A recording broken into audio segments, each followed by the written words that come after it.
আমার মুসলমান বন্ধুগণ, গভীর মনোযোগ। আল্লাহর পয়গম্বর আখিরি জামানার নবী জনাবে মুহাম্মদ রাসূলুল্লাহ সাল্লাল্লাহু আলাইহি ওয়াসাল্লাম দ্বীনের দাওয়াত দিতে গিয়ে আমার নবী যখন তায়েফে পৌঁছে গেলেন, যেই বছরে আমার নবীর চাচা ইন্তেকাল করলেন, আল্লাহর রাসূল চিন্তা করলেন দ্বীনের দাওয়াত নিয়ে বাহিরে গেলে মানুষ আমাকে আঘাত করতে পারে, মানুষ আমাকে পিটাতে পারে, কিন্তু বাহিরে যাওয়ার পরে আমাকে সাপোর্ট দেওয়ার মতো কেউ নাই। আল্লাহর রাসূল চিন্তা করলেন আমার চাচা নাই। আবার চিন্তা করলেন ঘরের ভিতরে গেলে আমার স্ত্রী খাদিজাতুল কুবরা, যত কষ্ট হোক না কেন আমার ঘরের ভিতরে যাওয়ার পরে যে স্ত্রী আমাকে সাপোর্ট দেয়, যে স্ত্রী আমার কষ্ট দূর করে দেয়, এই স্ত্রী খাদিজাতুল কুবরা দুনিয়ার জমিনে নাই। দুনিয়ার জমিনে আমার চাচাও নাই, আমার স্ত্রীও নাই, আমার একটা ভাই নাই, দুনিয়ার জমিনে আমার কেউ নাই। আল্লাহর রাসূল চিন্তা করলেন এই মুহূর্তে আমাকে মক্কায় থাকবার চাইতে নানার বাড়ি যাওয়া ভালো। নানার বাড়ি চলে গেলে হয়তো মানুষ আমাকে ভালোবাসবে। আল্লাহর পয়গম্বর তায়েফের দিকে যাওয়া শুরু করলেন। বিশ্বনবী তায়েফে পৌঁছে গেলেন। তায়েফের মানুষের কাছে দ্বীনের দাওয়াত দিতে লাগলেন। আমার নবী বলতে লাগলেন আসলিম তাসলাম, ইসলাম কবুল করো, শান্তিতে থাকবা।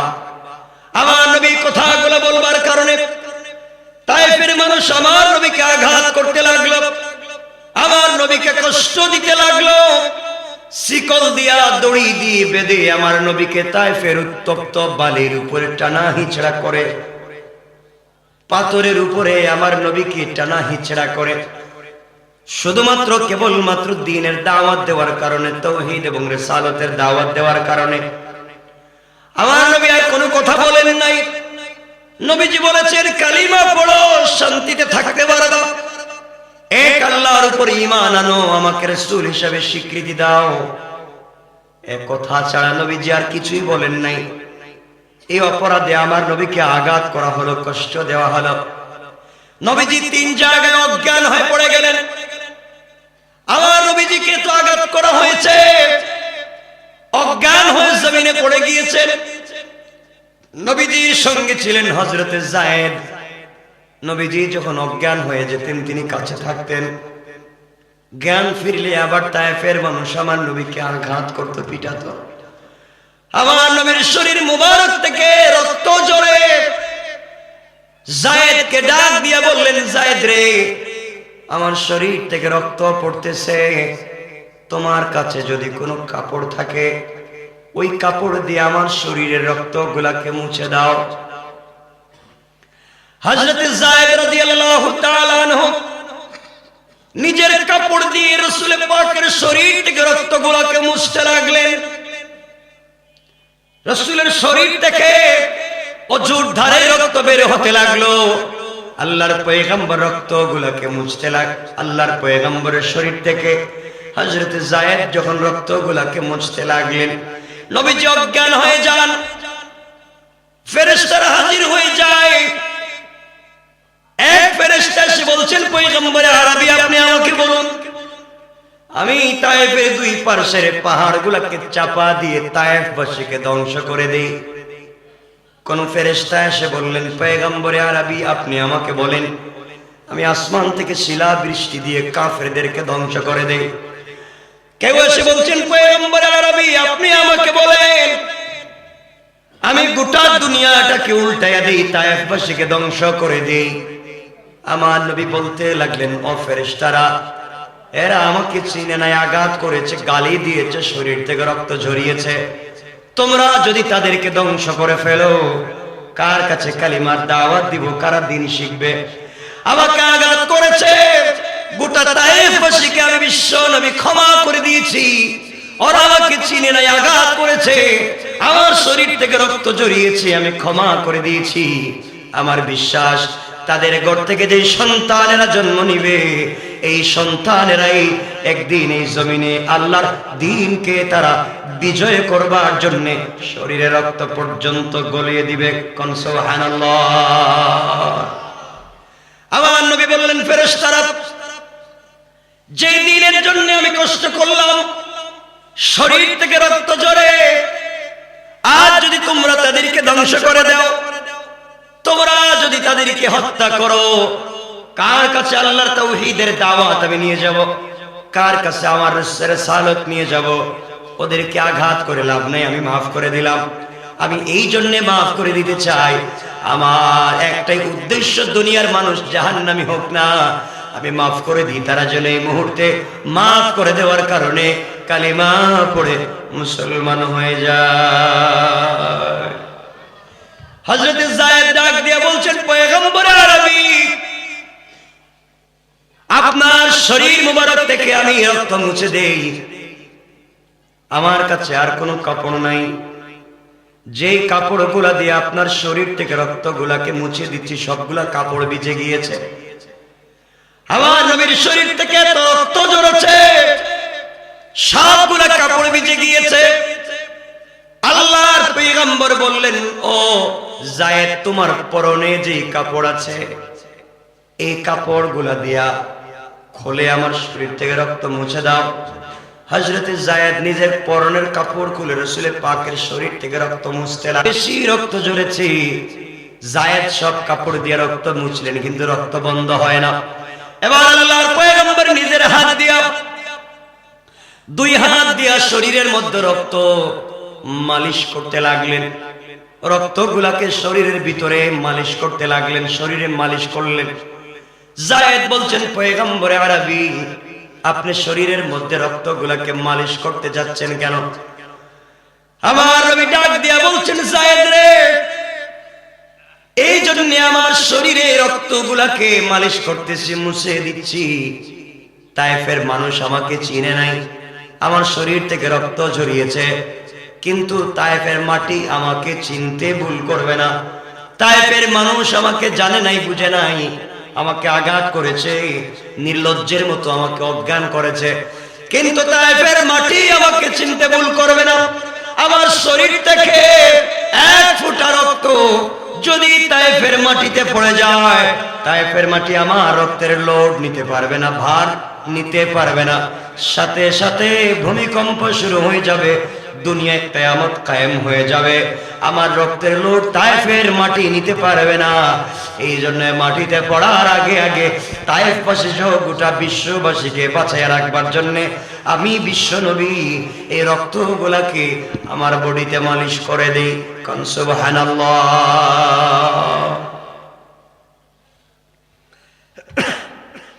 আবার মুসলমান বন্ধুগণ, আল্লাহর পয়গম্বর নিজের বডিতে রক্তগুলাকে মালিশ করতেছে, এমন সময়ে শরীরের রক্তগুলাকে যখন মালিশ করে দিচ্ছেন, রাসূল পাকের পায়ে একটা মুজা ছিল, চামড়ার মুজা, শরীরে এক ফুটা রক্ত মাটিতে পড়তে দিচ্ছেন না, কিন্তু পায়ের মধ্যে যে মুজা ছিল, এই মুজার নিচ দিকে এক ফুটা রক্ত লটকে আছে, কখন জানি জমিনে পড়ে যায়। রাসূল এই রক্তের দিকে খেয়াল করলেন না, পায়ের নিচে এক ফুটা রক্ত জমে আছে, কখন জানি জমিনে পড়ে যায়। এমন সময় আল্লাহ রাব্বুল ইজ্জত ওয়াল জালাল তাকায়া দেখলেন, যে বন্ধুর জন্য আরশ কুরসি লৌহ কলম সাজাইলেন, সেই রাসূলকে তায়েফের মানুষ পিটাইলো, আঘাত করলো। নবীজি সবাইকে মাফ করে দিয়েছেন। রাসূল পাক যেই শরীরে মশা মাছি বসাকে আল্লাহ হারাম করেছেন, এই শরীর থেকে তায়েফের মানুষ রক্ত ঝরায়। রাসূল পাকের পা মুবারক থেকে যখন রক্ত ঝরে যায় জমিনে, আল্লাহ তাকায়া দেখেন তার বন্ধুর পা থেকে জমিনে রক্ত পড়ে যায়। নবীজি জিবরাইলকে ডাক দিয়া বলছেন, জিবরাইল, এই মুহূর্তে তুমি কোথায়? জিবরিল আমিন বলছেন, আল্লাহ তাআলা, আমি তো সিদরাতুল মুনতাহায় বড়ই গাছের নিচে, কুল গাছের নিচে বসে আছি। আল্লাহ বলেন, জিবরাইল রে, তুমি সিদরাতুল মুনতাহায় বসে আছো, আমার নবী তায়েফে রক্তাক্ত হয়ে পড়ে আছে, পা মুবারক থেকে যদি এক ফোঁটা রক্ত জমিনে পড়ে যায়, জিবরাইল দুনিয়ার কাউকে রাখবো না, আসমান জমিন রাখবো না, সবগুলাকে ভেঙ্গে চুরে চুরমার করে দেব। আমি আল্লাহ বলতে চাই, আমার বন্ধুর পা থেকে যদি রক্ত পড়ে যায়, দুনিয়ায় কিছুই আমি রাখবো না, কিয়ামত কায়েম করে দেব। দুনিয়াবাসীকে যদি বাঁচাতে হয়, রাসূলের পা মুবারক থেকে এক ফোঁটা রক্ত জমিনে পড়ে যাওয়ার আগে আগে তুমি সিদরাতুল মুনতাহা থেকে তায়েফে যাও। পা থেকে রক্ত পড়ে যাওয়ার আগে আগে তোমার পরগুলা তার পায়ের নিচে বিছায়া দাও। এর মাধ্যমে আমি আল্লাহ গোটা দুনিয়াবাসীকে বাঁচাইয়া দিতে চাই। সুবহানাল্লাহ। জিবরিল আমিন বলছেন, আল্লাহ তাআলা আমি সিদরাতুল মুনতাহায় আর বিশ্ব নবী তায়েফে। সিদরাতুল মুনতাহা তো এক আসমান, দুই আসমান, তিন করে সপ্তম আসমান পার হইয়া, মহাশূন্য পার হইয়া তারপরে সিদরাতুল মুনতাহা। হাজার হাজার কোটি কোটি বছরের রাস্তা। আয় আল্লাহ তাআলা, আমি এখন আপনি বলছেন তায়েফে যাব, বলেন তো রক্ত কোথায়? আল্লাহ বলেন, জিবরাইল রে, রাসূলের পায়ের নিচে রক্তগুলো লটকে আছে, কখন জানি পড়ে যায়। জিবরাইল বলছেন, আল্লাহ তাআলা কখন জানি পড়ে যায়, পড়তে তো এক সেকেন্ডও লাগবে না। আমি কোটি কোটি মাইল দূরে, এত দূর থেকে কখন যাব, কখন গিয়ে হেফাজত করব? আল্লাহ বলেন, জিবরাইল তোমাকে তো শক্তি দিয়েছি, তুমি পৃথিবীর মানুষকে বাঁচাবার জন্য দৌড়াও। আর যদি শরীরে বিশ্ব নবীর পা থেকে রক্ত জমিনে পড়ে যায়, আমি আল্লাহ কিন্তু কাউকে রাখবো না। এই জিবরাইল বলেন, আমি 600 নূরের ডানা দিয়া সিদরাতুল মুনতাহা থেকে টান দিলাম। টান দিয়ে আমি তায়েফে এসে দেখি রাসূলের পা থেকে রক্ত ছুটে গিয়েছে। রাসূলের পা মুবারক থেকে রক্তটা ছুটে গিয়েছে জমিনের কাছাকাছি। 1 সেকেন্ডের 1 কোটি ভাগ মাত্র বাকি আছে। জিবরিল আমিন বলেন, এত সময়ের ভিতরে তাড়াতাড়ি এসে আমি রক্তের নিচে আমার নূরের পর বিছায়া দিয়েছি। সুবহানাল্লাহ। রাসূলের শরীরে রক্ত মুবারক জমিনে পড়তে দেই নাই। এর মাধ্যমে আল্লাহ রাব্বুল ইজ্জত ওয়াল জালাল গোটা দুনিয়াবাসীকে হেফাজত করেছেন। সুবহানাল্লাহ। যেই নবী দ্বীনের জন্য এত কষ্ট করলেন, এত আঘাত প্রাপ্ত হয়েছেন, দ্বীনের জন্য এত মেহনত করলেন, এই দুনিয়ার জমিনে আজ আমরা নিজেকে আশিক রাসূল দাবি করি, ঠিক মতো সালাত আদায় করি না। আশিক রাসূল দাবি করি, ঠিক মতো আল্লাহর রাসূলের পথে চলতে পারি না। আমার নবীজি বলেছেন, এই রাসূল বলেছেন, গোলামের দল, দুনিয়ার জমিনে তোমরা যদি 2 রাকাত সালাত ঠিক মতো আদায় করতে পারো, প্রথম রাকাতে সূরা ফাতিহার পরে কুল ইয়া আইয়ুহাল কাফিরুন, দ্বিতীয় রাকাতে সূরা ফাতিহার পরে কুল হুয়াল্লাহু আহাদ, এই 2 রাকাত সালাত সালাতুল হাজত যদি পড়তে পারো, দুনিয়ার জমিনে আল্লাহ তোমাদেরকে বাঁচাবার জন্য রহমতের ফেরেশতা দিয়া সিকিউরিটির ব্যবস্থা করে দিবেন। কোন সুবহানাল্লাহ। একটু জোরে পড়েন না সুবহানাল্লাহ। আপনাদের কষ্ট হচ্ছে? কষ্ট হয়? কয়েক মিনিট কথা বললে কষ্ট হবে? আমি লম্বা করব না, অনেক অসুস্থ।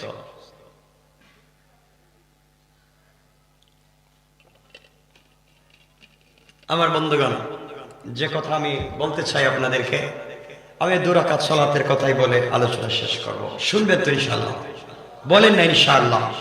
সবাই একটু আওয়াজ করে বলেন ইনশাআল্লাহ। আর একটু জোরে পড়েন ইনশাআল্লাহ। ভাই, এই যে 2 রাকাত নামাজের কথা বলবো, লাইফ কামিয়াব, লাইফ কামিয়াব। জীবনে আর কি চান আপনি? কি চাইবেন? টাকাই তো চাইবেন, কি চাইবেন? পয়সাই তো চাইবেন, গাড়ি বাড়ি তো চাইবেন, আর কি চাইবেন? আর কি আছে আপনাদের? মরার পরে একটু জান্নাত চাইবেন, আর কিছু চাইবেন? কথা বলেন না কেন? এই 2 রাকাত নামাজ যদি পড়তে পারো, জীবনে এর চাইতে পাওয়ার আর কোনো জিনিস নাই। পড়েন না সুবহানাল্লাহ। আমি রাইখা দিলে কি খুশি হবেন আপনারা? তো সবাই পড়েন সুবহানাল্লাহ, সবাই আওয়াজ করে পড়েন সুবহানাল্লাহ। আপনাদের ভালোবাসায় আসছি, বুঝতেছেন না? কারণ পুরা বছরই তো কথা বলতে হয়, প্রোগ্রাম দেশে শেষ হলে বিদেশে প্রোগ্রাম করতে হয়। এজন্যে আমি চাইব আল্লাহ যেন আমাকেও সুস্থ রাখেন, আপনাদেরকেও সুস্থ রাখেন। এখন যে দুটা রাকাত নামাজের কথা বলবো, কিতাবের নাম মনে রাখবেন, তারিখে ইবনে জারির তাবারি। কি বলছি? তারিখে ইবনে জারির তাবারি। আল্লামা জুলফিকার নকশবন্দি খুতুবাতে জুলফিকার, এই দুটো কিতাব থেকে আপনাদেরকে চমৎকার একটা ঘটনা বলতেছি, লাইফ কমপ্লিট কামিয়াব হয়ে যাবে। আমাকে কথা দেন আপনারা এই আমলটা করবেন। সবাই বলেন না ইনশাআল্লাহ। কি করেন যুবকেরা? ওই তো একটা চাকরি, এই তো, অথবা আমেরিকার একটা স্পন্সরের দরকার, একটা সাপোর্টিং লেটারের দরকার, একটা গ্রিন কার্ডের দরকার, এই তো, আর তো কিছু লাগবে না। তো আপনি এই নামাজটা পড়বেন, সব পাবেন ইনশাআল্লাহ। পড়েন।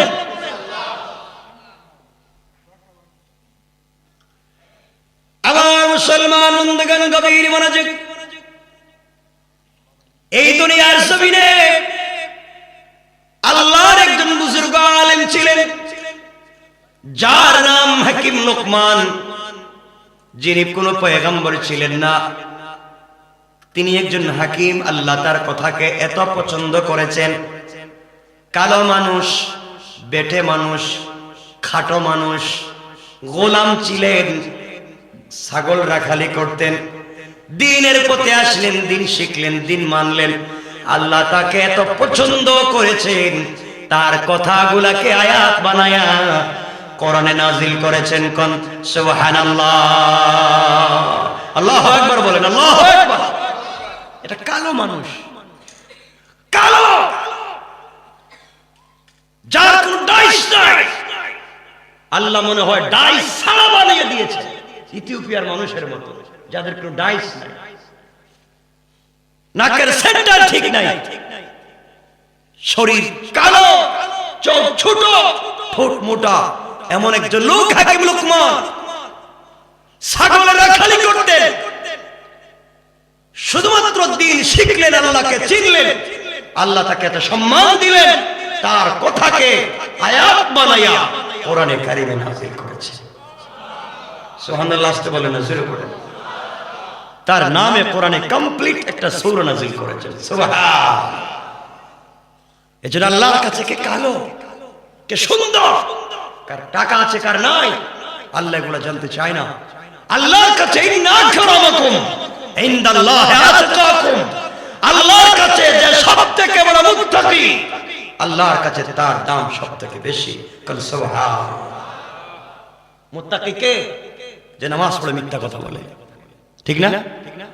নামাজ পড়ে চুরি করে, হ্যাঁ, নামাজ পড়ে আরেকজনের জমি দখল করে, বলেন না?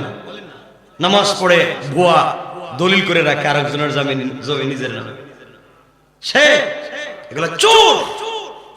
দুরাকাত নামাজ পড়বেন, লাইফ কামিয়াব আপনাদের সেদিকে নিয়ে যায়। আমার বন্ধুগণ, হাকিম লোকমান নিজের সন্তানকে ওসিয়ত করতেছেন, সন্তানেরা শোনো, আমি বাবা একদিন দুনিয়ার জমিনে থাকবো না, তোমাদের লাইফের ফল আর প্রতিজ্ঞা হবে সকল কাজে আল্লাহর আনুগত্য প্রকাশ করা, সব সময় আল্লাহর আনুগত্য প্রকাশ করবা, আল্লাহর তাওহীদ এবং রাসূলের রিসালাত ছাড়া বিকল্প কোনো পথে চলে শান্তি নাই। মায়ের খিদমত করবা, বাবার খিদমত করবা, মুরব্বীদেরকে সম্মান করবা, ছোটদেরকে স্নেহ করবা। হাকিম লোকমান যখন দাওয়াত দিচ্ছেন, কথাগুলো বলতেছেন, হাকিম লোকমানের এক ছেলে দাঁড়িয়ে গিয়েছে আর ডাক দিয়ে বলছে, আব্বা জান, আপনি ওসিয়ত করতেছেন, যা কথাগুলো বলেছেন সব মানতে রাজি, একটা কথাও ছেড়ে দিব না, কিন্তু বাবা আমার মন চায় আমি দুনিয়ার বিজনেস করি, ব্যবসা বাণিজ্য করে খাই, আমি দুনিয়ার জমিনে হালাল বিজনেস করতে চাই, হালাল ব্যবসা বাণিজ্য করতে চাই, আব্বা জান আপনি আমাকে কিছু টাকা দেন, যে টাকার মাধ্যমে দুনিয়ার জমিনে বিজনেস করব। হাকিম লোকমান বলছেন, বাবারে তোমাকে দেওয়ার মতো পয়সা আমার কাছে নাই, আমি গরিব মানুষ, বিজনেস করবার মতো টাকা আমি দিতে পারবো না। হাকিম লোকমানের ছেলে বলছে, আব্বা জান আপনার কাছে তো আমি দুনিয়ার আর কিছুই চাই না, গাড়ি বাড়ি চাইলাম না, কিছু টাকা চাইলাম বিজনেস করবার জন্য। বাবা তুমি কি আমাকে কিছু পয়সা দিবা না? নাসুর বান্দার সন্তান হাকিম লোকমান এক সময় দাঁড়িয়ে বললেন, বাবারে আমার এক বন্ধু আছে, ওই বন্ধুর কাছে আমি 4000 দিনার পাই। 4000 দিনার, কেউ বলতেন 400, আমরা বললাম 4000। 4000 টাকা আমি পাই, তুমি যদি আমার বন্ধুর কাছ থেকে ওই টাকাগুলা নিয়ে আসতে পারো তাহলেই তুমি বিজনেস করতে পারবা, ওই টাকা দিয়ে বিজনেস করে খাও। সন্তান বলছে, আব্বা জান আপনি আমাকে বলে দিন আপনার বন্ধু কোথায় থাকে, বাড়ি কোথায়? হাকিম লোকমান বলছেন, সন্তান তুমি শোনো, আমি যদি আমার বন্ধুর ঠিকানা তোমাকে দেই, ওখানে যেতে পারবা না, পদে পদে মৃত্যুবরণ করতে পারো, ইন্তেকাল করবার সমূহ সম্ভাবনা আছে। আব্বা জান কেন আমি যেতে পারবো না? কেন আমি তার কাছ থেকে টাকা আনতে পারবো না? হাকিম লোকমান বললেন, বাবারে তুমি যদি ঘর থেকে বের হও, টাকা আনবার জন্য যদি ঘর থেকে বের হও, বাবারে ঘর থেকে বের হওয়ার পরে দুনিয়ার জমিনে চলবার সময় দুনিয়ার জমিনে অনেক অন্যায় আছে, হারাম আছে, চোখের সামনে অনেক হারাম দেখা যায়, হারামগুলো চোখের সামনে অনেক চাকচিক্যময় হয়। দুনিয়ার জমিনে যদি চলতে হয় হালালের পথে চলতে হবে, হালাল পথে মানুষকে ডাকতে হবে, হারাম থেকে মানুষকে বাঁচাতে হবে। প্রথমে নিজেকে হারাম থেকে বাঁচাতে হবে, কারণ দুনিয়ার জমিনে আপনি যত বড় বুজুর্গ হন না কেন, যত তাহাজ্জুদ ওয়ালা হন না কেন, আপনার ভিতরে যদি হারাম ঢুকে যায় আপনার দোয়া কিন্তু কবুল হবে না। কারণ দোয়া কবুলের প্রথম শর্ত হলো হালাল রিজিক, হালাল গাজা, হালাল খেতে হবে। আজকে আমরা এমন পর্যায়ে পৌঁছে গিয়েছি, হালাল তো খাই না, হালাল তো খাওয়া দূরের কথা, আমরা চিন্তাও করি না যা খাচ্ছি এটা হালাল না হারাম, সন্দেহযুক্ত কিনা। সাহাবায়ে কেরাম এমন ছিলেন, তাবেঈন তবে তাবেঈন এমন ছিলেন, তারা তো হারাম খেতেন না, সন্দেহ হলে ওই জিনিস থেকেও বেঁচে থাকতেন। আর আমরা যা পাই তাই পকেটে ঢুকাই, তাই পেটে ঢুকাইয়া দেই। এই জন্য এত দোয়া দুনিয়ার জমিনে চলে, কিন্তু দোয়া কবুল হয় না। কথা বলেন, আমরা আজকে চিন্তাও করি না কি খাচ্ছি, এটা হালাল না হারাম, কে দিছে খাবার, কোথায় পেয়েছি, এই লোকটা কি কাজ করে, এই লোকটা কোন জায়গায় থাকে, কি বিজনেস করে, তার চাকরিটা কি, টাকাটা হালাল কিনা, কোনো দেখাশোনা না। কথা বলেন, কথা বলেন না কেন? আমরা রিকশাওয়ালার ঘরে দাওয়াত খাই না, আমরা যে মাটি কাজ করে প্রতিদিন যে রুজের কাজ করে তার ঘরে আমরা খেতে যাব না। আর কারণ লোকটা গরিব, কি খাওয়াবে? আরে বাবা, একজন 1000 কোটি টাকার শিল্পপতির টাকার চাইতে এই রুজের কাজ যিনি করে তার টাকা অনেক বেশি হালাল। কথা বলেন না কেন? এই পরিশ্রম করেছে, মাথার গাম পায়ে ফেলে এই টাকা ইনকাম করেছে, এটা হালাল। আজ আপনি বুঝতেছেন না, কিয়ামতের দিনে আপনি বুঝবেন। যেই দিন আপনি বুঝতে পারবেন, আল্লাহ বললেন কোরআনে কারীমের সূরা আল মাআরিজের 8 নম্বর আয়াত থেকে, আল্লাহ রাব্বুল ইজ্জত ওয়াল জালাল বলছেন, গোলাম রে আজকে তোমার কথাগুলো বুঝে ধরতেছ না, তুমি মানতে পারতেছ না। ওই দিন তুমি মানবে যে দিন দেখবে আসমানগুলো তামার মতো গলে পড়ে যাবে। আল্লাহ বলেন ইয়াউমা তাকুনুস সামাউ কাল মুহল। আল্লাহ বললেন গোলাম রে, যেই দিন দেখবে আকাশগুলো তামার মতো গলে পড়ে যায়, ওই দিন বুঝতে পারবে দুনিয়া কত সত্য ছিল, কোরআন কত সত্য ছিল।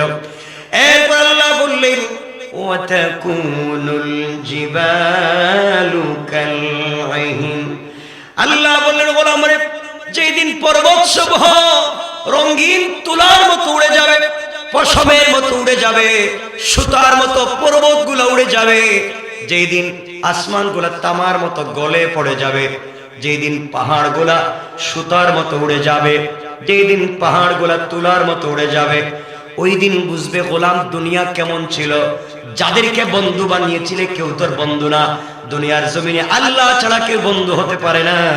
আল্লাহ বলছেন এরপরের আয়াতে ওয়ালা ইয়াসআলু হামিমুন হামিমা।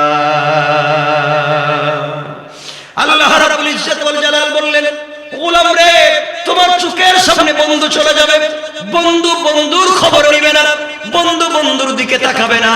যার জন্য দুনিয়ার জমিনে কষ্ট করেছো, যার জন্য দুনিয়ার জমিনে এত মেহনত করেছো, যাকে ছাড়া তুমি চলতে পারতে না, বন্ধুর জন্য তোমার এত টেনশন ছিল, বন্ধুর কথায় হারাম পথে চলেছো, বন্ধুর কথায় নামাজ ছেড়েছো, বন্ধুর কথায় মসজিদে যাও নাই। আল্লাহ বলেছেন গোলাম রে কিয়ামতের দিন তোমার বন্ধু পর্যন্ত বন্ধুর খবর নেবে না। আল্লাহ বলছেন এর পরের আয়াতে ইউবসসিরুনহুম ইয়াওয়াদ্দুল মুজরিমু লাউ ইফতাদি মিন আযাবি ইয়াউমিযিন বিবানি। আল্লাহ রাব্বুল ইজ্জত ওয়াল জালাল বলেন ওই দিন একে অপরকে দেখবে, বাবা তার সন্তানকে দেখবে, ছেলে তার বাবাকে দেখবে, মা তার মেয়েকে দেখবে, ভাই তার ভাইকে দেখবে, স্ত্রী তার স্বামীকে দেখবে, স্বামী তার স্ত্রীকে দেখবে। আল্লাহ বলছেন ওই দিন একদিন একে অপরকে দেখবে, কিন্তু কেউ কাউকে সহযোগিতা করতে পারবে না। আল্লাহ রাব্বুল ইজ্জত ওয়াল জালাল বললেন গোলাম রে ওই দিন তোমরা কি করবে? আল্লাহ বলছেন ইয়াউমিদিন বিবানি, ওই দিন মানুষ তার সন্তানকে ফলস্বরূপ আল্লাহর কাছে দিবে।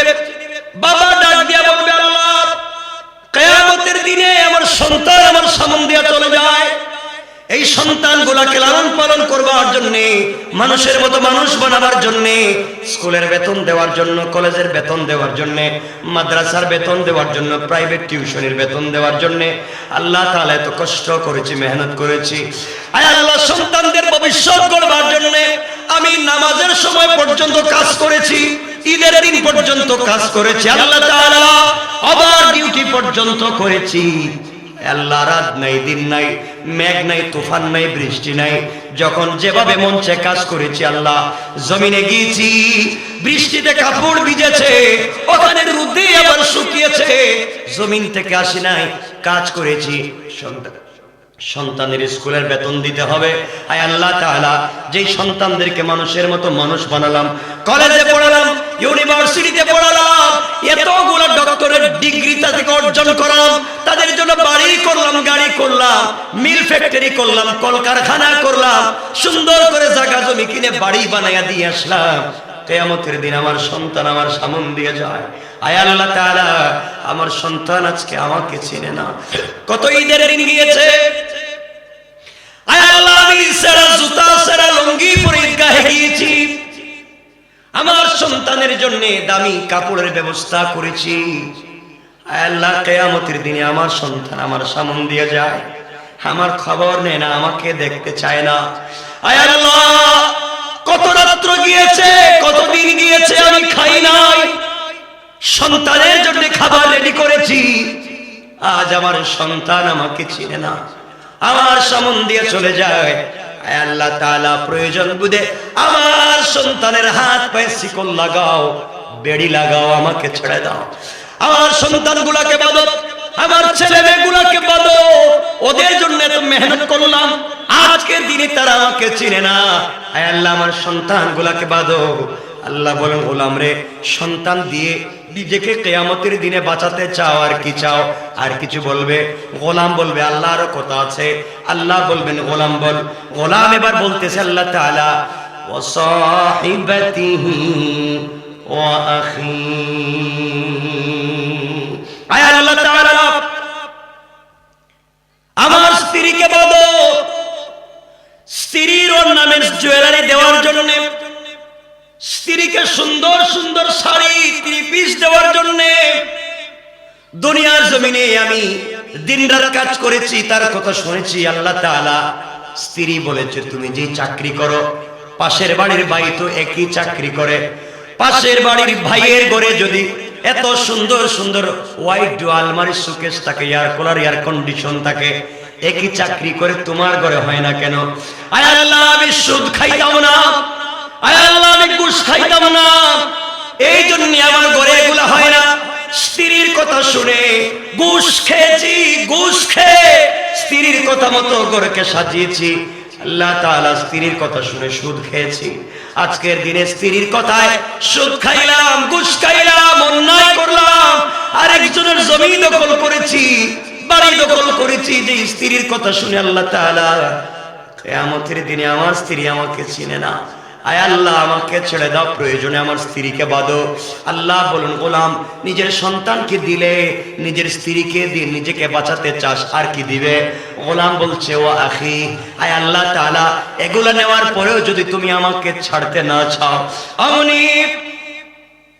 আমি ছিলাম বড় ভাই, ওরা ছিল আমার ছোট ভাই বোন, ওদেরকে মানুষ করবার জন্যে, ছোট ভাইদেরকে পড়াবার জন্য, বোনদেরকে পড়াবার জন্য আল্লাহ আমি অনেক কষ্ট করেছি, রাত দিন কাজ করেছি। 30টা বছর বিদেশে কাটাইয়া ভাই বোনদেরকে টাকা দিয়েছি। আয় আল্লাহ ছোট ভাইদেরকে স্কুল কলেজে পড়িয়েছি, বোনদেরকে ভালো জায়গায় বিয়ে দিয়েছি, ভাইদেরকে চাকরির ব্যবস্থা করেছি, বিজনেস দিয়েছি। আল্লাহ আমি ভাইদের জন্য বোনদের জন্য এত কিছু করতে গিয়ে নিজের কথা ভুলে গিয়েছি, ঠিক মতো ইবাদত করতে পারি নাই, ঠিক মতো নামাজ পড়তে পারি নাই। আয় আল্লাহ যা করেছি ভাইদের জন্য, যা করেছি বোনদের জন্য করছি। আয় আল্লাহ তাআলা আজকের দিনে ভাই বোন আমারে চিনে না, আজকের দিনে ভাই বোন আমারে চিনে না, যাদের জন্য জিন্দেগি কাটাইয়া দিলাম, গাদার মতো সারা জীবন খাটুনি দিলাম, বিদেশ থেকে একা টাকা পাঠাইলাম, ভাই বোনদের নামে জায়গা কিনলাম, বাড়ি করলাম। আয় আল্লাহ আজকে তারা আমারে চিনে না, আমার ভাই বোনদেরকে বাঁধো, আমাকে ছেড়ে দাও। আল্লাহ বলেন গোলাম রে, নিজের সন্তান দিলে, নিজের মা বাপ দিলি, আয় আল্লাহ আমার মা বাপ কেউ নেও, তাদের জন্য অনেক কিছু করছি, আজ আমার মা বাপ পর্যন্ত কিয়ামতের দিন আমারে চিনে না। আল্লাহ মা বাপরে বাঁধো, সন্তানকে বাঁধো, স্ত্রীকে বাঁধো, আমার বাইরে বাঁধো। আল্লাহ বললেন ও গোলাম নিজের সন্তান দিলে, নিজের মা বাপ দিলে, নিজের স্ত্রী দিলে, নিজের ভাই বোনদেরকে দিয়ে নিজেকে বাঁচাতে চাও, আর কিছু দিবে নাকি? গোলাম বলছে আল্লাহ আরো আছে, এর পরেও যদি তুমি না ছাড়তে চাও আরো দিতে চাই। আল্লাহ বলেন কি দিবে বল? গোলাপ 13 নম্বর আয়াতে বলছে ওয়া ফাসিলাতিহিল্লাতী তুবি। হায় আল্লাহ আমার আমলনামা লেখা দেখতেছি আমি জমি দখল করছি। হায় আল্লাহ আমি দখল করি নাই, আমার গোষ্ঠীর মুরব্বীর কথায় দখল করছি। আমার গোষ্ঠীর মুরব্বী বলছে, রাত্রবেলা মিটিং করে বলছে সকালবেলার মাথায় বাড়ি দে, মুরব্বীদের কথায় বাড়ি দিয়েছি। আল্লাহ তাআলা আমার দোষ নেই, আমার নামে কেন লেখছো? ওয়াফাসিলাতিহিল্লাতী তুবি। আল্লাহ আমার গোষ্ঠীর মুরব্বীদেরকে বাঁধো, আয় আল্লাহ আমার নেতারে বাঁধো। আমি তো কর্মী ছিলাম, আমার নেতা বলছে ফেন্সিডিল ব্যবসা কর, পুলিশে ধরলে আমার নাম বলবে। আয় আল্লাহ আমার নামে ফেন্সিডিল ব্যবসা লেখছো, আমি তো করি নাই, নেতার কারণে করছি। আয় আল্লাহ তাআলা তুমি যা লেখছো, বাড়ি দখল করছি, জায়গা দখল করছি, তুমি লেখছো আমি আরেকজনের পুকুরে বিষ দিয়া মাছ ধরছি। আয় আল্লাহ তাআলা আমি তো করি নাই, আমার ভাই বলছে, আমার মুরব্বী বলছে, আমার অভিভাবক বলছে ওয়া ফাসিলাতিহিল্লাতী তুবি। আয় আল্লাহ মুরব্বীদেরকে বাঁধো, যাদের কথায় আমি নাফরমানি করছি। আয় আল্লাহ তাআলা এলাকা অনেক নাফরমানি করেছি, কিন্তু মুরব্বীদের কাছে যাওয়ার পরে তারা কিছু বলে নাই, চুরি করে তাদের ঘরে যাওয়ার পরে আমি আশ্রয় পাইছি। আয় আল্লাহ ওয়া ফাসিলাতিহিল্লাতী তুবি। আয় আল্লাহ আমার গোষ্ঠীর মুরব্বীদেরকে বাঁধো, যারা আমাকে আশ্রয় দিত। আল্লাহ বললেন গোলাম রে, কিয়ামতের দিনে নিজের সন্তানকে দিলে, নিজের মা বাপকে দিলে, কলিজার টুকরা স্ত্রীকে দিলে, নিজের ভাই বোনদেরকে দিলে, এলাকার মুরব্বীদেরকে দিলে, গোষ্ঠীর নেতাদেরকে দিলে, এরপরে আর কিছু লাগবে না, আমি আল্লাহ ছাড়বো না, আর কিছু দিবে না। গোলাম এবার 14 নম্বর আয়াতে বলছে ওয়ামান ফিল আরদি জামিআন সুম্মা ইউনজি। আয় আল্লাহ, এত কিছু দেওয়ার পরে কিয়ামতের দিনে তুমি আমাকে ছাড়তেছো না। আয় আল্লাহ, দেখতেছি আমার জন্য শত শত ফেরেশতা দাঁড়ায় আছে, হাতে শিকল নিয়ে দাঁড়ায় আছে, আমার শরীরে শিকল লাগাই দিবে। পোকাগুলা নড়তেছে, আমার বডিতে পোকা এসে যাবে। আয় আল্লাহ, কানে শুনে না ফেরেশতা দাঁড়িয়ে আছে, চোখে দেখে না ফেরেশতা দাঁড়িয়ে আছে, মুখে কথা বলতে পারে না দাঁড়িয়ে আছে। ওরা আমাকে আযাব দিবে। আল্লাহ মাফ চাই, প্রয়োজন বুঝে ওয়ামান ফিল আরদি জামিআন, আসমান জমিনে যা আছে সব তুমি নিয়ে নাও। আয় আল্লাহ, আসমানে যত সম্পদ আছে, জমিনে যা আছে সব তুমি নিয়ে নাও। সুম্মা ইউনজি, এরপরে তুমি আমাকে ছেড়ে দাও। আল্লাহ বললেন গোলাম রে কি আজকের দিনে দিলে? গোলাম বলছে আল্লাহ আমাকে ছেড়ে দাও, আমার বাচ্চাদেরকে বাঁধো। আল্লাহ আমাকে ছেড়ে দাও, আমার বউরে আমার স্ত্রীরে বাঁধো, আমার ওয়াইফে বাঁধো। আল্লাহ আমাকে ছেড়ে দাও, আমার ভাইদেরকে বাঁধো। আমাকে ছেড়ে দাও, আমার মা বাবাকে বাঁধো। আমাকে ছেড়ে দাও, গ্রামের মুরব্বী, গোষ্ঠীর মুরব্বী, আমার নেতাকে বাঁধো। আমাকে ছেড়ে দাও, গোটা দুনিয়ার সম্পত্তি নিয়ে নাও। আর আল্লাহ জবাব দিচ্ছেন গোলাম রে সবকিছু দিয়া তুই মনে করলে আমি আল্লাহ মনে হয় দুর্বল, আমার নাম শুধু ছিল গফফার, আমার নাম মনে হয়েছিল রহমান রহিম, এত কিছু দিলে আমার দিল গলে যাবে, তোকে মাফ করে দিব। আল্লাহ ডাক দিয়া বললেন গোলাম রে কাল্লা ইন্নাহা লাযা, কখনো না, তোরে কখনো ছাড়বো না। মনে করেছি সবাইরে দিয়া আজকের দিনে নাজাত পাইবে, কাল্লা কখনো না, ইন্নাহা লাযা, লাযা তোকে আমি লেলিহান আগুনে ঢুকাবো। আল্লাহ আমার আগুনে দিও না। কেমন আগুন? নাযাতাল লিশাওয়া, 1 লক্ষ বকরিকে আপনারা যদি লটকায়া মাথা নিচের দিকে করে পা উপর দিকে উঠাইয়া পায়ের দিক থেকে 1 লক্ষ বকরির, জীবন্ত বকরির শরীর থেকে চামড়াকে নিচের দিকে টানেন, আল্লাহ বলেন যে কষ্ট হবে, আমি আল্লাহ তোর মাথা নিচের দিকে করে পা উপর দিকে উঠাইয়া এইভাবে চামড়াকে নিচের দিকে 19 জন ফেরেশতা দিয়ে টানাবো। কি বুঝলেন? বাঁচতে পারবেন? বলেন না। আপনাদের কষ্ট হচ্ছে মনে হইতেছে আপনাদের, আমি বুঝতেছি কষ্ট তো হবে, আমি বুঝাতে পারতেছি না কথা। কষ্ট হচ্ছে? তো সহজ আজকে যা বুঝাতে চাইলাম যে জান্নাত একটুও সহজ না, সব বোয়া। আমাদেরকে যা বলা হচ্ছে সব বোয়া। এতক্ষণ যা বললাম একটা কথাও তো আয়াতের বাইরে বলিনি, শুধু আয়াতটা পড়ছি আর অনুবাদটা করছি, আর কিছু বলিনি। এখন কিয়ামতের দিন আল্লাহ বলছেন সবাইরে দিবে, নিজের মা বাপ ভাই বোন স্ত্রী পুত্র সম্পত্তি সব দেওয়ার পরে আল্লাহ আমার ছেড়ে দাও। আল্লাহ বলবে আজকে তো কিছু দিতেছ, আজকে দুনিয়ায় মনে ছিল না? কথা বলেন না কেন বাবা? কথা বলেন। এখন জান্নাতে যাইতে চান? কিচ্ছু কয় না, বলেন না। জান্নাতে যাইতে চাননি? সবাই বলেন না ইনশাআল্লাহটা বলেন, আওয়াজ করে বলেন, সবাই একসাথে বলেন ইনশাআল্লাহ। এই জান্নাতে যাওয়ার কথাই আমি 2 রাকাত নামাজের কথা বলবো। 2 রাকাত পড়বেন, শর্টকাট একটা হিসাব পেয়ে যাবেন। সুবহানাল্লাহ নাই? একটু কষ্ট করে সবাই বলেন না সুবহানাল্লাহ। আর একটু আওয়াজ করে বললে আমি খুশি হব, নাইলে রাইখা দেব। কারণ আপনাদের ভালোবাসার এই যে আমার বুকে ব্যথা হচ্ছে। 4টা অ্যান্টিবায়োটিক খাইয়া বসছি, সেফটি লাগাইয়া, ফেক্সোফেনাডিক লাগাইয়া খাইয়া বসছি শুধু কথা বলার জন্য। এর মধ্যে স্প্রে করছি, তা বসছি। তো আমি বুঝতেছি আমার উপর দিয়ে কি যাচ্ছে। ভাই আসার পরেই বলছে কালকে ওয়াজে আসেন না, এখানে আসেনি। কিন্তু আজকে যদি আসতাম না, কালকে ঢাকায় গিয়ে বলতো আপনি মিথ্যা আসেন, আর কোন জায়গায় ওয়াজে করে টাকা পয়সা বেশি পেয়েছেন গেছেন বলে দিত। বাধ্য হয়ে আসছে, যে ভালোবাসি যে ভাই বলছি, আর ওনার মারে তো আমি মা বলি, এই জন্য আসছি। আর আপনাদের মনে কষ্ট হচ্ছে? কষ্ট হলে আমি রেখা দেবো। এখন আপনাদের কি হচ্ছে? আমার তো কষ্ট হচ্ছে। ডাক্তার বলছে আপনি কথা বলবেন, বাঁচবেন না, কারণ আমার গলার টিস্যু গুলা ফেটে গেছে। গলার সবগুলো টিস্যু ফাটা।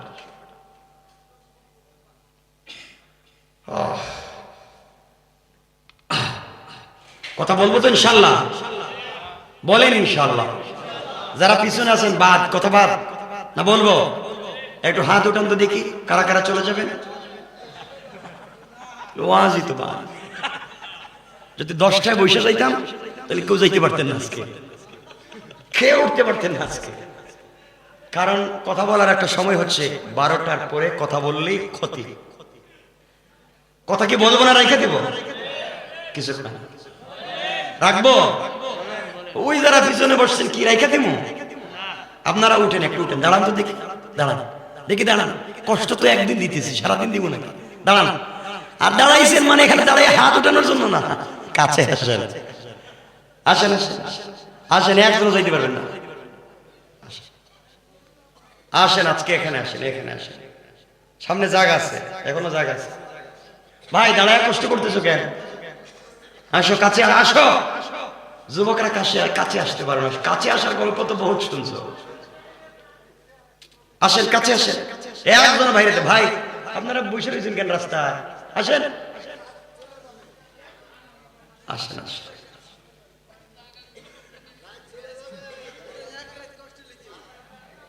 হ্যাঁ মাশাআল্লাহ, এই তো এই তো এই তো ভালো লাগতেছে, মাশাআল্লাহ অনেক হয়ে গেছে। আসেন, আমরা কথা বলবো তো ইনশাআল্লাহ? বলেন না ইনশাআল্লাহ? বলতেছি এরপরে। এতক্ষণ যা বলছি আল্লাহ বুঝাতে চাইছেন, যত কিছুই করো কিয়ামতের দিন মাফ নাই। কিয়ামতের দিন বলেন না মাফ, বলেন মাফ, একসাথে বলা লাগবে মাফ। এই তো ভালো লাগতেছে, বুঝে গেলে আমি বলতে পারবো কয়েক মিনিট। 2 রাকাত নামাজ সালাতুল হাজত, আমার লাইফ থেকে বলছি। আরে মিয়া 2 রাকাত নামাজ পড়ে, 2 রাকাত নামাজ পড়বেন, স্বয়ং আল্লাহ আপনাকে সকল কাজে হেফাজত করবেন। সকল জোরে আওয়াজ করে বলেন সুবহানাল্লাহ। এই কথাই আমরা ছিলাম। আমার বন্ধুগণ, এই কথাই বুঝাতে চাই। হাকিম লোকমান মনে আছে? নিজের সন্তানকে ওসিয়ত করেছেন, বাবা নামাজ পড়ো, ইবাদত করো। সন্তান বলতেছে আব্বা জান বিজনেস করতে চাই। বাবা বলছেন, বাবারে আমার বন্ধুর কাছে 4000 দিনার পাই, টাকা পাই, নিয়ে আসলে বিজনেস করো। জওয়ান বলছে, যুবক বলছে আব্বা জান কেমনে গিয়ে আনবো? হাকিম লোকমান বলছেন, টাকা আনতে গেলে মৃত্যু বরণ করতে পারো। হাকিম লোকমানের ছেলে বলছে, আব্বা জান বলেন তো কি ব্যাপার? হাকিম লোকমান বলছেন, তাহলে শুনো কেমনে মরে যাইতে পারো। কষ্ট হচ্ছে? ঘর থেকে তুমি যখন বের হবা, সামনে গেলে একটা মরুভূমি পাইবা। বাবার এই মরুভূমিতে যাওয়ার পরে, বাবা তুমি শোনো, তুমি গেলে এই মরুভূমিতে গেলে তোমার হাতে যে পানি থাকবে, পানি থেকে আগুন বের হবে। পানি পান করলে তুমি মরে যাইবা। মরুভূমিতে হাঁটলে তোমার পা থেকে চামড়া উঠে যাবে। ও বাবা তুমি বাঁচবা না, মরে যাইবা। আব্বা জান তাহলে কেমনে যাব? ও বাবা তুমি যদি বেঁচে যাও, সামনে গেলে একটা গ্রাম পাইবা। ওই গ্রামে ঢুকলেই তুমি নির্ঘাত মরে যাইবা। গ্রাম থেকে যদি তুমি বেঁচে যাও, সামনে গেলে একটা সাগর পাইবা। ওই সাগরের পারে আমার বন্ধুর বাড়ি, একটা চরের মধ্যে 2 তলা বাড়ি, হ্যাঁ 2 তলায় থাকে। তুমি এখানে গেলেই মরে যাইবা, বাঁচতে পারবা না। আব্বা জান এতগুলাই যদি মত হয় তাহলে টাকা আনবো কেমনে? হাকিম লোকমান বললেন, বাবা টাকা কি আনতে চাও? আব্বা জান অবশ্যই টাকা আনতে চাই। হাকিম লোকমান বললেন, বাবারে আমি তোমাকে একটা টিপস দিব। তুমি যদি আমার কথা মেনে তুমি যেতে পারো, আমার বিশ্বাস বেঁচেও থাকতে পারো, টাকাও আনতে পারো, ফিরেও আসতে পারো। 2 রাকাত নামাজ পড়তে হবে। কোন সুবহানাল্লাহ। আব্বা জান বলেন, তো কি করা লাগবে? হাকিম লোকমান বললেন, বাবারে তুমি যখন ঘর থেকে বের হয়ে যাইবা, বের হওয়ার সময় 2 রাকাত সালাতুল হাজত পড়বা। সালাতুল হাজত পড়ে ঘর থেকে বের হওয়ার সময় এক বোতল এক লোটা পানি নিয়ে যাইবা। ও বাবা, মরুভূমিতে যাওয়ার পরে মরুভূমির আগুনে, মরুভূমির বালির তাপে তোমার বোতলের পানি গরম হয়ে যাবে, তোমার তৃষ্ণা লাগবে পানি পান করবার জন্যে। বাবারে, তুমি যদি ওই পানি পান করো তুমি মরে যাইবা। ও বাবা, ওই সময় তুমি যদি বাঁচতে হয়, ওই সময় কষ্ট করে 2 রাকাত সালাতুল হাজত পড়ে ডান দিকে সালাম ফিরাবা। যেই মরুভূমিতে বালি আর পাথর ছাড়া, ধোঁয়ার আগুন ছাড়ার কিছু নাই, 2 রাকাত সালাতুল হাজত পড়ে ডান দিকে যদি সালাম ফিরাও, ফিরাইয়া দেখবা এই মরুভূমির মধ্যখানে হঠাৎ করে একটা জঙ্গল দেখা যায়। জোরে পড়ে, আর একটু জোরে। ও বাবা, তুমি যদি এই মরুভূমি দেখো, জঙ্গল দেখো, জঙ্গলের ভিতরে প্রবেশ করবা। জঙ্গলের ভিতরে প্রবেশ করলে বিশাল বড় বড় বাঘ বা লোক সিংহ তোমাকে খাবার জন্য আসবে। ওই সময় আবার তুমি 2 রাকাত সালাতুল হাজত পড়বা। এই সিংহগুলা তোমাকে খেতে আসবে না, বরং দাঁড়ায়া দাঁড়ায়া তোমাকে পাহারাদারি করবে। কোন সুবহানাল্লাহ। ও বাবা, তোমার তো তৃষ্ণা লেগেছে, জিহ্বা বের হয়ে যায়। আবার 2 রাকাত নামাজ পড়বা, পড়ে যখন সালাম ফিরাবা, সালাম ফিরানোর সাথে সাথে দেখবা জঙ্গলের ভিতরে 2টা পাথরের চিপা থেকে পানি পড়তেছে ঝর্ণার মতো, ঠান্ডা পানি। ইচ্ছা মতো পান করবা, বোতলের ভিতরে ভরবা। বাবার এই পানি পান করবা নিজের মতো করে, পানি বোতলের ভিতরে নিবা নিজের মতো করে। সাবধান বাবারে, পানি পান করলে ঠান্ডা পানি, পেট ভরে খাবার খাইলে ঘুম আসেনি। কয় না বাবা, তোমার বডিতে ক্লান্তি আসবে, নিদ্রার প্রয়োজন হবে। এই জঙ্গলের ভিতরে শুয়ে থাকবা না, শরীরেই মরণ। বাবারে, তুমি জঙ্গল থেকে বের হয়ে যাইবা, আবার 2 রাকাত সালাতুল হাজত পড়বা। পড়ে যখন বাম দিকে সালাম ফিরাবা, সালাম ফিরাইয়া দেখবা মরুভূমির মধ্যখানে বট গাছের মতো একটা গাছ দেখা যায়। এই গাছের নিচে ছায়া থাকবে। তুমি যদি ছায়ায় গিয়ে ঘুমাইয়া যাও মরে যাইবা, ঘুমালেই মরে যাইবা। কিন্তু বাবারে, তুমি যদি দেখো এই গাছের গুড়ার নিচে মাথায় পাগড়ি, মুখে সাদা দাড়িওয়ালা কোন মুরব্বী বসে আছে, আর আমার নাম ধরে তোমাকে যদি ডাক দে, আর তার রানের উপরে মাথা রেখে তোমাকে ঘুমাতে বলে, ওই মুরব্বীর কথা যদি তুমি শোনো, 2 রাকাত সালাতুল হাজত পড়ো, আমার বিশ্বাস যত বিপদ আসুক না কেন তোমার কোনো ক্ষতি হবে না। কোন সুবহানাল্লাহ। ও আমার বাবা, মুরব্বীর মাথার পায়ের উপরে মাথা রেখে যদি তুমি ঘুমাও, আর যদি তুমি বেঁচে যাও, ঘুম থেকে উঠে তুমি যে গ্রামে যাইবা সফর করে, বাবারে যাওয়ার সময় চেষ্টা করবে এই মুরব্বীকে সাথে নিয়ে যাওয়ার। বিপদ থেকে অনেক জায়গায় তোমাকে বাঁচাইয়া দিতে পারবে। গ্রামে যাওয়ার পরে সফর করে গ্রামে গেলে 3 দিনের উপরে গ্রামে থাইকো না, কারণ 3 দিনের উপরে থাকলে 4 নাম্বার দিন হলে তোমার মৌতের সম্ভাবনা আছে। আব্বা জান কেন? ও বাবা, 4 নাম্বার দিনে এলাকার মানুষ মিলে বিশ্ব সুন্দরী একটা মেয়েকে তোমার কাছে নিয়ে আসবে বিয়ে দেওয়ার জন্য। বাবারে, এই মেয়েকে যদি তুমি বিয়ে করলেই মৌত। কিন্তু বাবা, বেঁচে থাকতে যদি হয় এই মুরব্বীর পরামর্শ নিবা, 2 রাকাত সালাতুল হাজত পড়বা, আমার বিশ্বাস আল্লাহ তোমাকে হেফাজত করে দিবেন। কোন সুবহানাল্লাহ।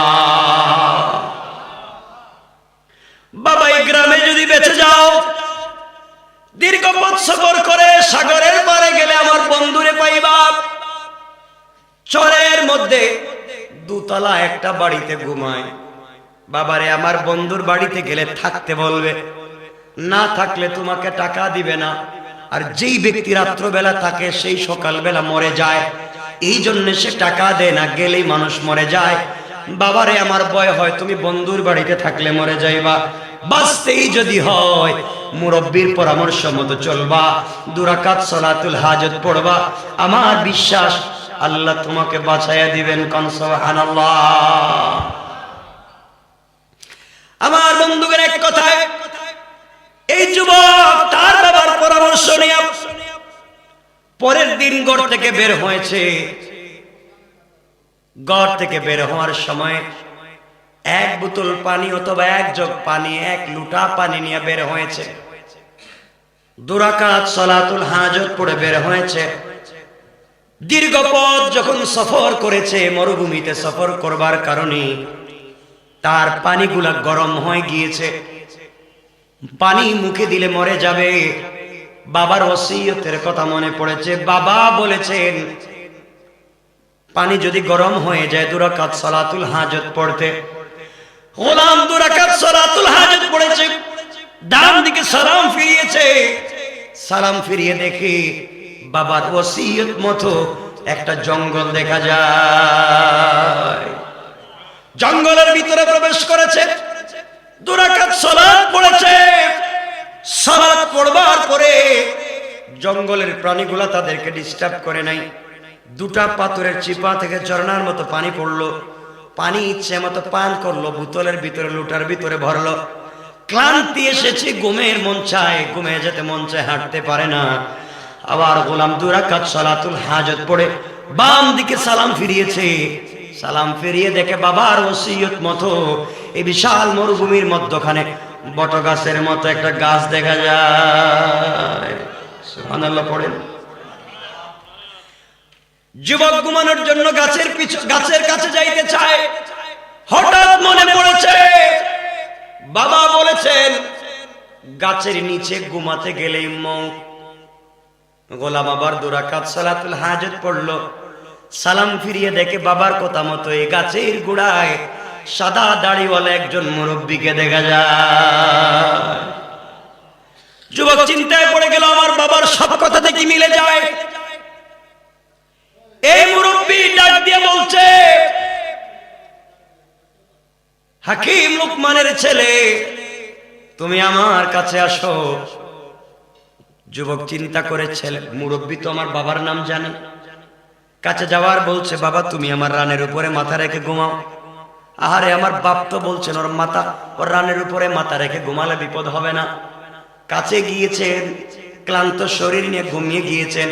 মুরব্বী বলেছে, বাবারে আমার পায়ের উপরে মাথা রেখে ঘুমিয়ে যাও, তোমার কোনো ক্ষতি হবে না। হাকিম লুকমানের ছেলে ঘুমিয়ে গিয়েছেন। দীর্ঘক্ষণ ঘুমে থাকবার পরে গাছের উপর থেকে বিষাক্ত একটা সাপ নিচে পড়ে গিয়েছে। হাকিম লুকমানের ছেলের পায়ে, হাতে অথবা মাথায় কোনো এক জায়গায় সাপ দংশন করেছে। সাথে সাথে হাকিম লুকমানের ছেলের গোটা বডি কালো হয়ে গিয়েছে। মুরব্বী চিন্তা করলেন, এই ছেলে তো আমার পায়ের উপরে মাথা রেখে ঘুমিয়েছে। তার বাবার ওসিয়ত ছিল আমার রানে মাথা রেখে ঘুমালে বিপদ হবে না। আজকে যে এত বড় বিপদ হলো, আমি কি জবাব দিব?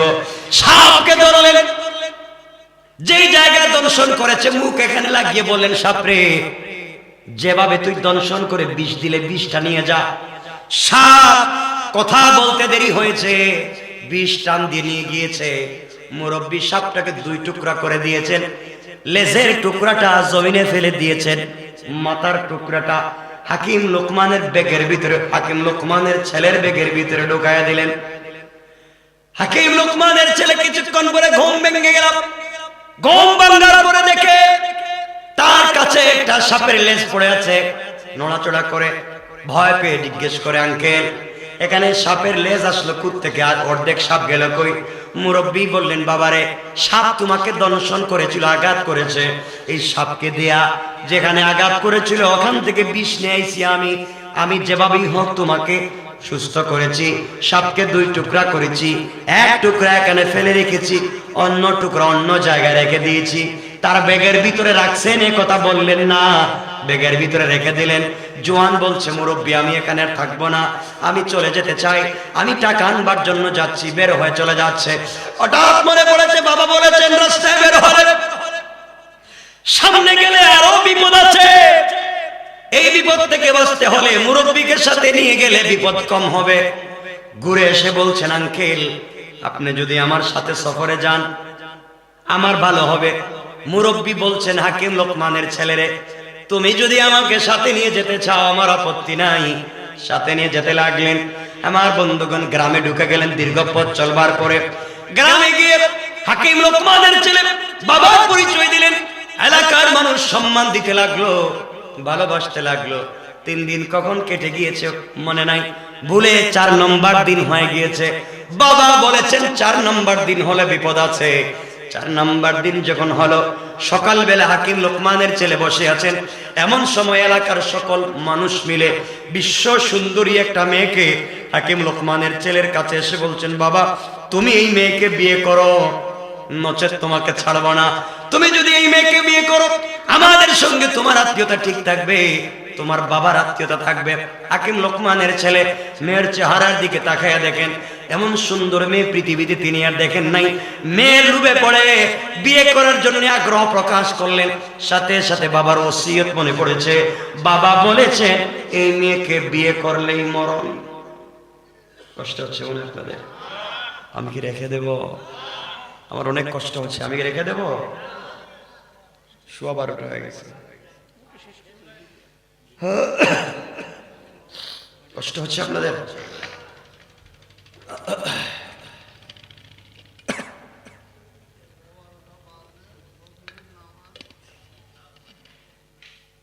হ্যাঁ, ফজরের নামাজের সময় হয়ে যাচ্ছে না, এজন্য আমরা লম্বা করব না। খুব সংক্ষেপ করে আমি শেষ করে দিচ্ছি এই কথাটা। ইনশাআল্লাহ বলেন না ইনশাআল্লাহ। এভাবে মরা মানুষের মতো অর্শনে লাভ আছে আজকে? সবাই একটু আওয়াজ করে বলেন ইনশাআল্লাহ। আমার বন্ধুগণ, হাকিম লোকমানের ছেলে মেয়ের চেহারার দিকে তাকাইয়া লোভে পড়ে গেলেন। আরে এত সুন্দর মেয়ে, আমি বিয়ে না করলে তো আরেকজন বিয়ে করবে, তাহলে বিয়ে তো করাই লাগবে। আবার বিয়ে করলে তো মৌত ছাড়া কোনো পথ নেই। এখন কি করা যায়? চিন্তা করলেন বিয়ে করব না। আবার চিন্তা করলেন বিয়ে না করলে তো যাইতেও পারতেছি না। চিন্তা করলেন এই মুরব্বীর সাথে একটু পরামর্শ করে। বাপ তো বলছেন বিপদে পড়লে মুরব্বীর সাথে পরামর্শ করতে। মুরব্বী বলতেছেন আঙ্কেল মন চায় বিয়ে করতে, কারণ আমি না করলে তো আরেকজন করবে এমন সুন্দর মেয়ে। আর বাবার ওসিয়ত হলো বিয়ে না করতে, বিয়ে করলে মত। আবার বাবা বলছেন আপনার পরামর্শ নিতে। আপনি বলেন না, একটা পরামর্শ দেন আমাদের।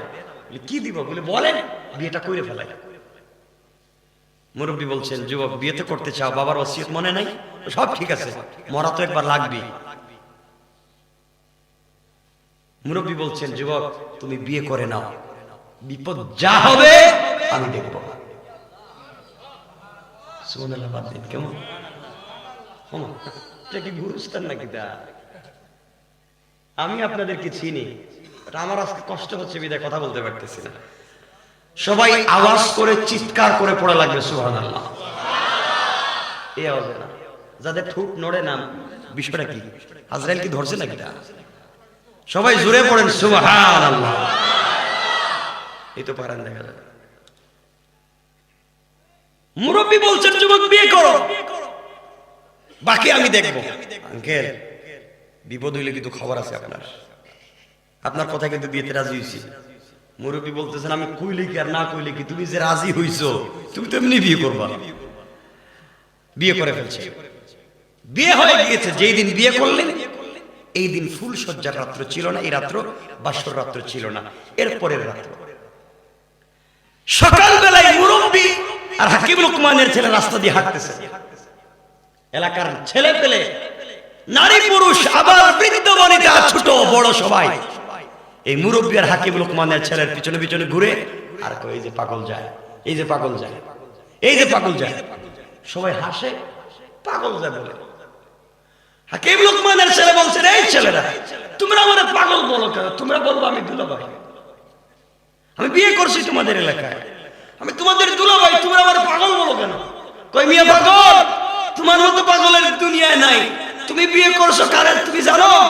হাকিম লোকমানের ছেলে বলছেন জানবো না কেন, তো বিশ্ব সুন্দরী মেয়ে, তারা বিয়ে করছি। আরে মুখা নয়টা, তাহলে আমি 10 নম্বর।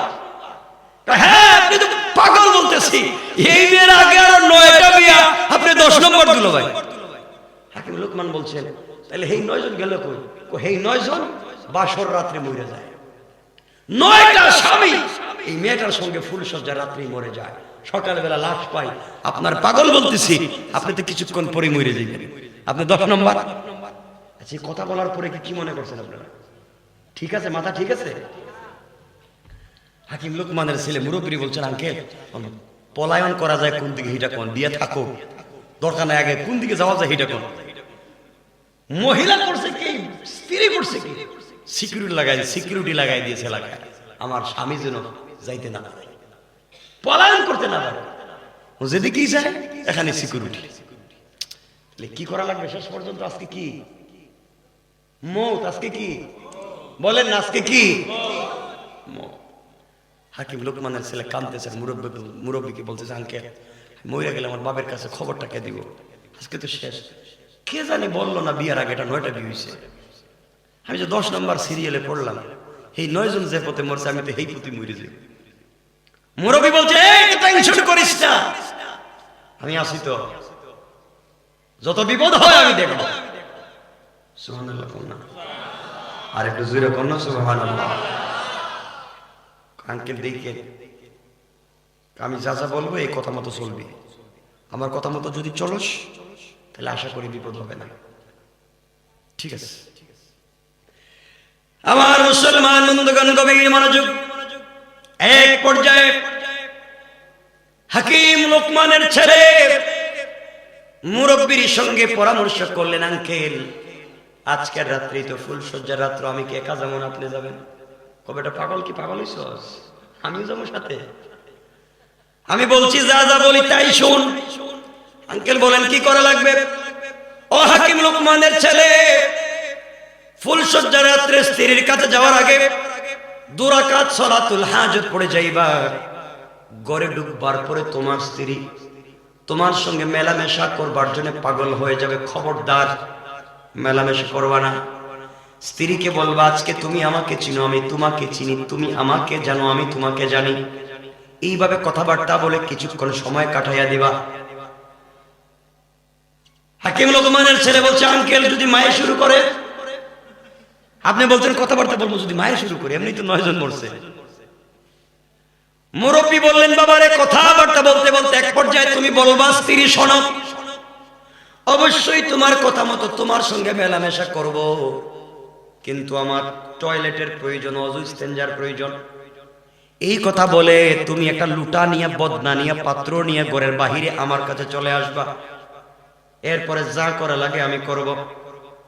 হাকিম লোকমানের ছেলে 2 রাকাত সালাতুল হাজত পড়ে মুরব্বীর কাছ থেকে বিদায় নিয়ে ঘরের ভিতরে ঢুকলেন।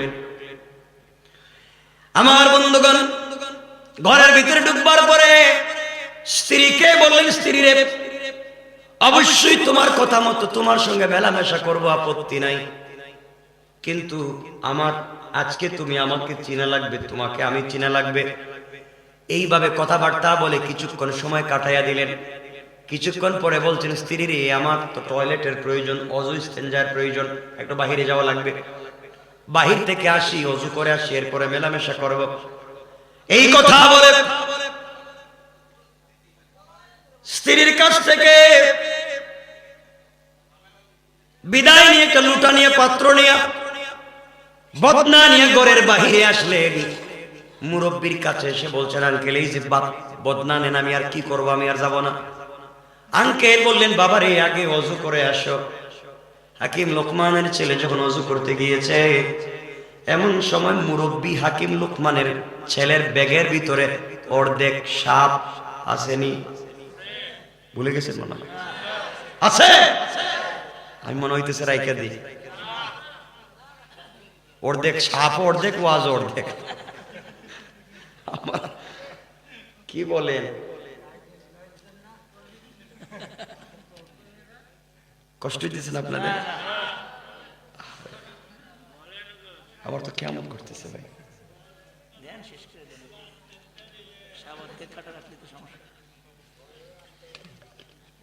এই যে ভাই কইছিল 11:30 রেখে দিতে, কইছিল। কষ্ট হচ্ছে না আপনাদের?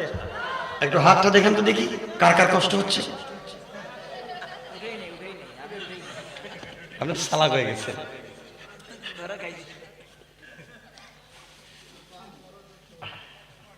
আমার 10 বছরে আমি এত অসুস্থ হইনি।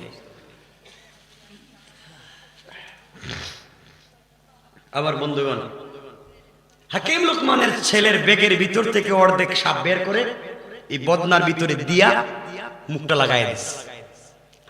হাকিম লোকমানের ছেলে ওযু করে আসছে, মুরব্বী বলছে 2 রাকাত নামাজ পড়ো।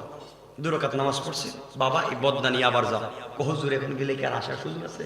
নামাইরে ফালাই দিব, কারণ 9 জনই নাই, রাত্র তো অর্ধেক শেষ। বাসার মনে হয় আপনার কাছে মাফ চাই, ভুল ভ্রান্তি হইলে আমার বাপরে কই, আমরা ছাড়েন আমি যাই। হাকিম লোকমানের ছেলেকে মুরব্বী বলছেন, বাপ শোন, এই বদনা নিয়ে আবার ঘরের ভিতরে যা। এবার গেলে স্ত্রী কিন্তু তোমাকে ধরবে। মেলামেশা করার জন্য তুমি বলবা, বউ অবশ্যই মেলামেশা করবো, শর্ত একটা। শর্ত কি?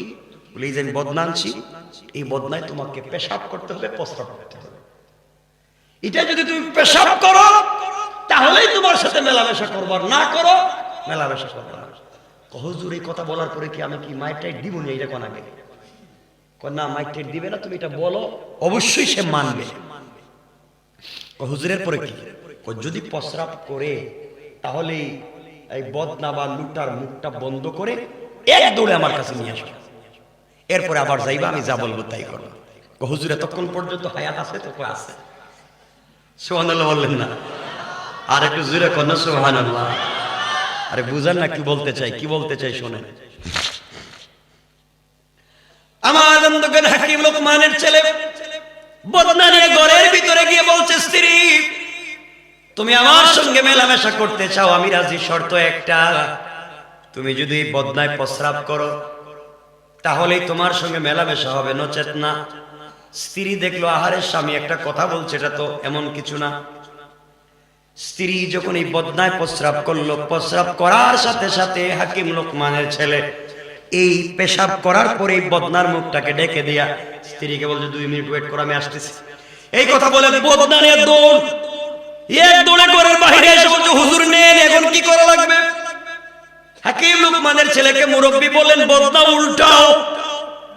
হাকিম লোকমানের ছেলে মুখটা খুলে যখন বদনা উল্টাইছে, উল্টাইয়া দেখে আশ্চর্য কারবার, সাথে সাথে দেখা যায় বিষাক্ত ছোট ছোট 2টা সাপ এই বদনার ভিতরে, আর অর্ধেক সাপ পড়ে আছে। কোন সুবহানাল্লাহ।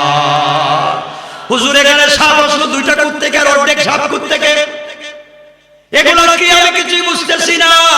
মুরব্বী বললেন, বাবারে তুই শোন, তাহলে আমি আসল ঘটনা বলি, শোন। এই মেয়ের পেটে বিষাক্ত 2টা সাপ ছিল, এই যে কালো 2টা সাপ এই মেয়ের পেটে ছিল। এখন কেমনে সাপ আসলো, কেমনে সাপ ঢুকলো, কেমনে কেমনে সাপ হইলো, এগুলো তো আরেক ওয়াজ, এটা আজকে রেখে দিই, সেদিকে যাবই না। হাসেন কে? এটা রাইখে আপনারা কি মরা পর্যন্ত ওয়াজ চালাইতে পারবেন? একটু মানবতা তো থাকতেই। সাপ কেমনে এই মেয়ের পেটে ঢুকলো, এই ওয়াজ রাইখে দিলাম, শুনেন না। রাত্র কয়টা হয়েছে? 12:30 হয়ে গেছে। চিন্তা করতেছেন, মানুষ সুস্থ থাইকাও 40 মিনিট ওয়াজ করে না, আর অসুস্থ থাইকা কয় ঘন্টা হয়েছে ভাই? কয় ঘন্টা হয়েছে?